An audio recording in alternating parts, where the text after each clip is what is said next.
తాకట్టులో ఉన్న బంగారాన్ని విడిపించి ఆ రోజు ఆన్లైన్ రేటుకే మేము కొంటాం. Sharma gold company. నమస్కారం, వెల్కమ్ టు సుమన్ టీవీ. నేను గీతాంజలి. కార్తీక పౌర్ణమి నవంబర్ 15వ తారీఖున అయితే విధిగా అందరూ ఆచరించవలసింది ఏమిటి? ఆ రోజున చాలామంది దీపాలు వెలిగిస్తూ ఉంటారు. అంతేకాదు దానం కూడా చాలా ముఖ్యం. ఆ రోజున ఎంతో విశిష్టత ఉంది దానానికి అని చెప్తున్నారండి. అయితే మరి ఎలాంటి దానం ఇస్తే మంచిది, ఎవరికి దానం ఇవ్వాలి, దాంతోపాటుగా దీపం ఎలా పెట్టాలి, ఆ రోజున అసలు విధిగా ఏం చేయాలి, పౌర్ణమి రోజున ఏ దైవారాధన చేయాలి? ఎందుకంటే కొంతమంది శివుణ్ణి ఆరాధిస్తారు, కొంతమంది కేశవుణ్ణి ఆరాధిస్తారు, అంటే విష్ణుమూర్తిని. ఇంకొంతమంది పౌర్ణమి కదా అని అమ్మవారి పూజ కూడా చేస్తూ ఉంటారు. ఇలా అసలు ఎవరి ఆరాధన మనం చేస్తే మనకి వాళ్ళ అనుగ్రహం కలుగుతుందో తెలుసుకుందాం. వివరించేందుకు ప్రస్తుతం మనతో పాటు ఉన్నారు ప్రముఖ జ్యోతిష్యులు బ్రహ్మశ్రీ నందిభట్ల శ్రీహరి శర్మ గురువు గారు. వారితో మాట్లాడదాం. గురుగారు నమస్కారం అండి. వాగర్థావివ సంపృక్తౌ వాగర్థ ప్రతిపత్తయే జగతః పితరౌ వందే పార్వతీ పరమేశ్వరౌ. సదాశివసమారంభాం శంకరాచార్య మధ్యమాం అస్మదాచార్య పర్యంతం వందే గురు పరంపరాం.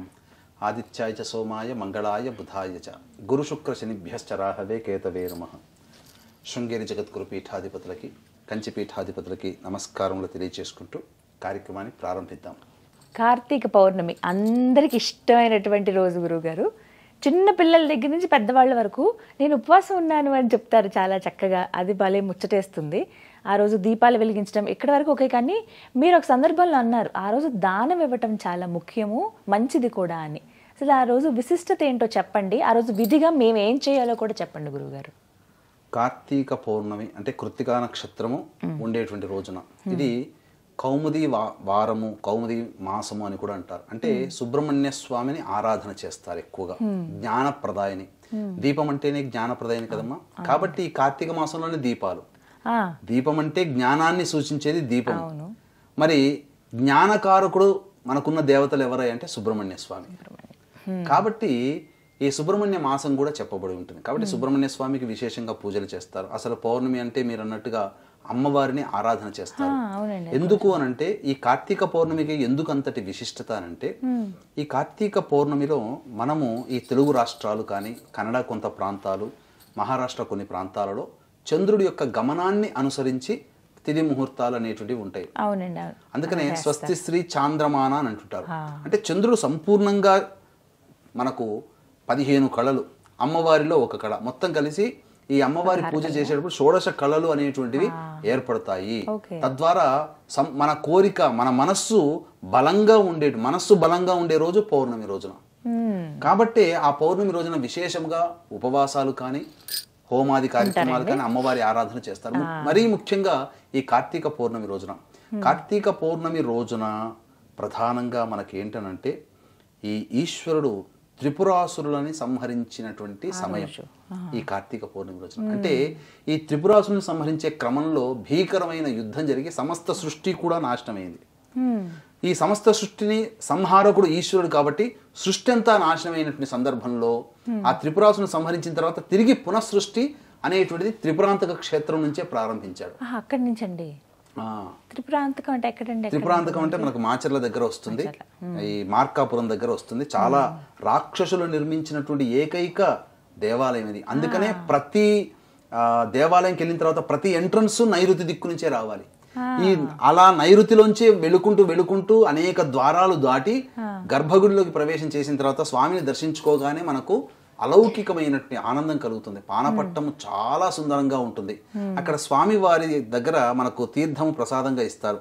ఆ తీర్థం ఎలా తీసుకుంటామంటే ఇలా జుర్రుకోవాల్సి వస్తుంది. మీరు ఎక్కడికైనా వెళితే ఇలా జుర్రుకుంటాం, శబ్దం చేస్తూ జుర్రుకుంటాం. ఆ తీర్థములో కొన్ని ప్రత్యేకమైనటువంటి ఆయుర్వేద మూలికలు పెడతారు అందులో. అంటే ఎందుకనంటే నైరుతి దిక్కుగా ప్రవేశం చేస్తాం కాబట్టి ఆ నైరుతి దిక్కుగా ప్రవేశం చేసిన తర్వాత ఆ స్వామిని దర్శించుకునే ప్రతి మానవుడిలో రాక్షస గుణాలు వస్తాయి. కాబట్టి ఆ రాక్షస గుణాలు మళ్ళీ తిరిగి రాకుండా ఉండడం కోసం అక్కడ ఆ తీర్థంలో ఆయుర్వేద మిళితమైన ఇప్పుడు అదే ఇస్తారమ్మా. మనకు తెలియకుండానే మనం నాకుతాం. అంటే ఆ తీర్థం ఇలా తీసుకుంటాం, కానీ అక్కడికి వెళ్ళిన తర్వాత మనకు తెలియకుండానే రాక్షస ప్రవృత్తి ఎట్లా నాకుతారు రాక్షసులు, మనకు తెలియకుండానే మనం నాకేస్తాం. అంటే ఆ రాక్షస ప్రవృత్తికి సూచన అది. అందుకనే ఇంతటి పరమ పవిత్రం అక్కడ బాలా త్రిపుర సుందరి అమ్మవారు సాక్షాత్తు వెలిసినటువంటి అమ్మవారు, త్రిపురాంతక అమ్మవారు. అందుకనే ఈ కార్తీక పౌర్ణమి రోజున మన పీఠమాధ్వర్యంలో జాతకరీత్యా ఉన్నటువంటి విద్య, వివాహ, ఉద్యోగ, దాంపత్య, సంతాన, అనారోగ్య సమస్యల నివారణకి, శనిదోష పరిహారానికి సర్వదోష నివారణ హోమాలు అనేటువంటి పర్ హెడ్ 1500 రూపాయలకి చేయించడం జరుగుతుంది. అవకాశం ఉన్న వాళ్ళు కార్యక్రమ తదనంతరం కాంటాక్ట్ చేసి పూర్తి వివరాలు తెలుసుకోవచ్చు. ఇక ఈ కార్తీక పౌర్ణమి రోజున ఈ సంబంధించినటువంటి విధి విధానం ఎలా ఆచరించాలి అనేటువంటి విషయానికి వస్తే, చక్కగా బ్రహ్మ ముహూర్తంలో నిద్ర లేచి, అనగా 3 గంటలకల్లా నిద్ర లేచి కాలకృత్యాదులు తీర్చుకొని మొట్టమొదటిగా ఆ ఈశ్వరుని చిత్రపటానికి కానీ లేదా శివలింగం ఉంటే శివలింగం అక్కడ అష్టదళ పద్మం అనేటువంటిది పెట్టి అక్కడ మధ్యలో పుష్పములు, పసుపు, కుంకుమ, గంధం పెట్టిన తర్వాత వాటి మీద తమలపాకులు 3 తమలపాకులు పెట్టి దాని మీద శివలింగం పెట్టాలి.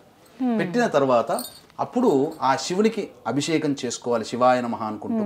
అభిషేకం చేసిన తర్వాత దీపారాధనలో ఆవు నేతితో దీపారాధన చేయాలి. తదనంతరం ఈశ్వరునికి అర్చన చేయాలి. ఈ అర్చన అనేటువంటిది విధి విధానాలుగా చక్కగా చేసుకోవచ్చు. అనేక పుష్పాలతో చేసుకోవచ్చు, అభిషేకం అనేక పళ్ళ రసాలతో చేసుకోవచ్చు. మనము బంగారము గనక హిరణ్యోదకం ఇంకా బంగారు దాన్ని వేసి కూడా చేసుకోవచ్చు. కానీ ఈ బంగారాన్ని మనం వాడుతున్నప్పుడు నగ కానీ ఉంగరం కానీ పెట్టేటప్పుడు దాన్ని చక్కగా శుభ్రంగా కడిగి ఆవు పాలతో శుద్ధి చేస్తే ఆ సమయానికి అభిషేకం చేసుకోవడానికి బంగారం ఉపయోగం అవుతుంది. ఆ శుద్ధి చేసినటువంటి ఉంగరాన్ని నీటిలో వేస్తే అది బంగారు నీరు అవుతుంది. ఆ నీటితో శివునికి అభిషేకం చేయొచ్చు, పళ్ళ రసాలతో అభిషేకం చేయొచ్చు. ఇక ముఖ్యంగా చెప్పాలి అని అంటే గరికలు వేసి గరికోదకము ఇలా ఈ విధంగా చేసుకోవచ్చు.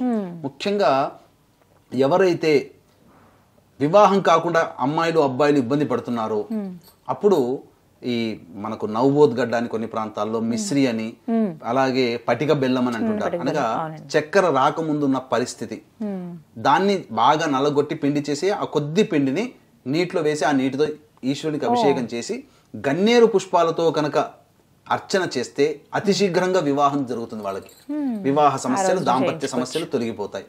చక్కటి సంతానం కావాలి అనుకునే వాళ్ళు ఈ యొక్క గరిక పోచల్ని నీటిలో వేసి ఆ నీటితో శివునికి అభిషేకం చేసి 8 రకాల పుష్పాలతో ఈశ్వరునికి అర్చన చేయాలి. ఇక అనారోగ్య సమస్యలతో బాధపడేటువంటి వాళ్ళు పంచామృతాలతో అభిషేకం జరిపించి అప్పుడు నైవేద్యముగా గుమ్మడి కాయని బలి గనక ఇస్తే, ఏ వ్యక్తి పేరు మీద అభిషేకం చేస్తామో ఆ కార్తీక పౌర్ణమి రోజున కానీ అతనికి అనారోగ్య సమస్యలు తొలగిపోతాయి. చాలా విశేషం. ఉద్యోగం రాక, పదవి రాక, ఉద్యోగంలో సమస్యలు ఎదుర్కొనేటువంటి వాళ్ళు చెరుకు రసం ఉంటుంది కదమ్మా, ఆ చెరుకు రసాన్ని ఈశ్వరునికి ముందు రోజు తెచ్చి పెట్టుకోవచ్చు ఫ్రిడ్జ్ లో. తర్వాత తెల్లవారి ఈశ్వరునికి ఆ కార్తీక పౌర్ణమి రోజున ఈశ్వరునికి చెరుకు రసంతో అభిషేకం చేసి పొంగలి నైవేద్యంగా పెట్టినట్లయితే ఖచ్చితంగా ఉద్యోగం లభిస్తుంది. అయితే ఇవి ఇంట్లోనే చేసుకోవచ్చు, తప్పేమీ లేదమ్మా. ఒకవేళ చెరుకు రసం దొరకకపోతే బెల్లం ఉంటుంది కదమ్మా, ఆ బెల్లాన్ని చిత్తకొట్టి నీటిలో కలిపితే బెల్లం నీరు, ఆ బెల్లం నీటితో శివుడికి అభిషేకం చేయొచ్చు. అలాగే విద్య కావాలనుకునేటువంటి వాళ్ళు ఆవు నేతితో అభిషేకం చేయాలి. ఇక ముఖ్యంగా ఈ కార్తీక పౌర్ణమి రోజున సమస్తమైనటువంటి ఇంట్లో బాధలు తొలగిపోవాలి.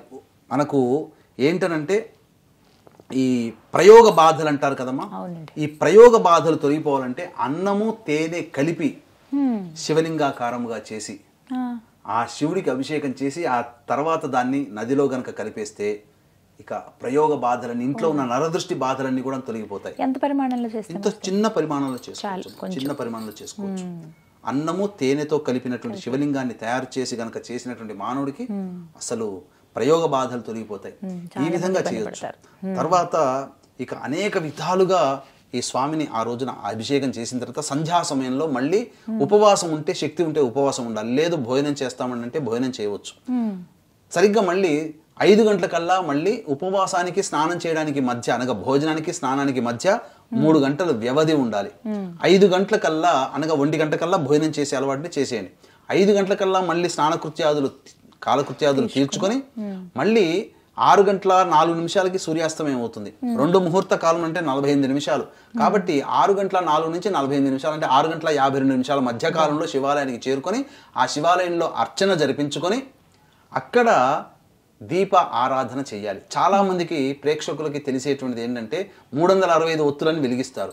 కానీ వాస్తవానికి 365 కాదమ్మా, 720 ఒత్తుల దీపారాధన చేయాలి. 700. ఎందుకనంటే మనకు ఇంగ్లీష్ నెలల ప్రకారం 365 రోజులు, కానీ మన మాసాలు గనుక లెక్క వేసుకుంటే ప్రతి మాసానికి 30 రోజులు, 12 మాసాలు 360. అయితే 360 ఒత్తుల్ని పెడితే ఒక దీపముతో ఒత్తితో దీపారాధన చేసిన పాపము దక్కుతుంది మనకు. ఒక ఒత్తితో ఎప్పుడు దేవ పూజలు చేయకూడదు, కనీసం 2 ఒత్తులన్నా పెట్టాలి. అందుకనే 360 ప్లస్ 360 అయితే 720 ఒత్తులని మీ గృహంలో దీపారాధన చేయొచ్చు, శివాలయంలో దీపారాధన చేయొచ్చు. మూడవసారిగా విష్ణు దేవాలయంలో దీపారాధన చేయాలి.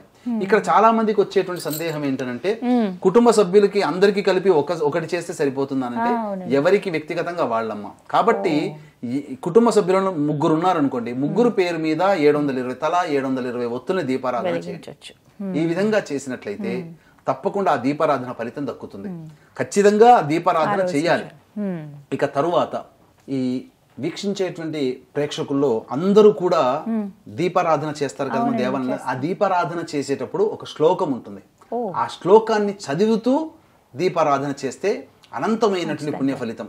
కాబట్టి ఆ శ్లోకం ఏంటంటే కీటాః పతంగాః మశకాశ్చ వృక్షాః జలే స్థలే ఏ విచరంతి జీవాః దృష్ట్వా ప్రదీపన్ నచ జన్మ భాగినః భవంతు నిత్యం స్వపచాహి విప్రాహ. ఈ యొక్క శ్లోకాన్ని మంత్రాన్ని చదువుకోవాలి. దీని అర్థం ఏంటంటే ఈ దీపాన్ని వెలిగించే సందర్భంలో క్రిమికీటకాదులు చూస్తాయి, జలచరంలో ఉన్నటువంటి ప్రాణులు చూస్తారు, జీవించి ఉన్నటువంటి జంతువులు, మానవులు అందరూ, సకల జీవకోటిలో ఉన్నటువంటి ప్రాణం ఉన్న సకల వృక్షములతో సహా, వృక్షములు కూడా ప్రాణమే కదమ్మా, ఇవి కూడా చూస్తాయి. ఆ దీపము వెలిగించే సందర్భంలో చూసినటువంటి విధానం వల్ల వాళ్ళకందరికీ కూడా మోక్షము లభించుగాక అని చెప్పే ఉత్తరార్థం. ఇంకొకటి ఏంటంటే ఆ దీపం యొక్క కాంతిలో తెలియకుండానే కొన్ని క్రిమికీటకాదులు పడి చనిపోతాయి. ఆ చనిపోయిన ఉత్తర క్షణమునే వాడికి ఆ కార్తీక పౌర్ణమి రోజున మోక్షం లభిస్తుందని సాక్షాత్తు ఈశ్వరుడు వరమిచ్చాడు. కాబట్టి అంతటి ప్రశస్తమైనది దీపారాధన కార్తీక పౌర్ణమి రోజున. కాబట్టి 720 360 కాదండి, 720 ఒత్తులు మీ పేరు మీద, మీ వారి పేరు మీద, మీ పిల్లల పేరు మీద ఒక్కొక్కరికి ఒక్కొక్క విధంగా 720 ఒత్తుల్ని దీపారాధన చేస్తే శ్రేష్టము. లేదు అంత శక్తి లేదండి, ఎవరిని బలవంతం చేయడం అమ్మ మన ధర్మంలో, అందరి పేరు మీద నేను దీపారాధన చేస్తున్నా, ఆ ఫలితం ఆ కుటుంబ సభ్యులు అందరికీ రావాలని చెప్పి ఆ మహిళ అయినా పురుషుడైనా మొక్కుకొని దేవాలయంలో దీపారాధన చేయవచ్చు. ఈ విధంగా దీపారాధన చేసిన తర్వాత 7 గంటల తర్వాత అక్కడ శివాలయంలో జ్వాలాతోరణం అని ఉంటుంది.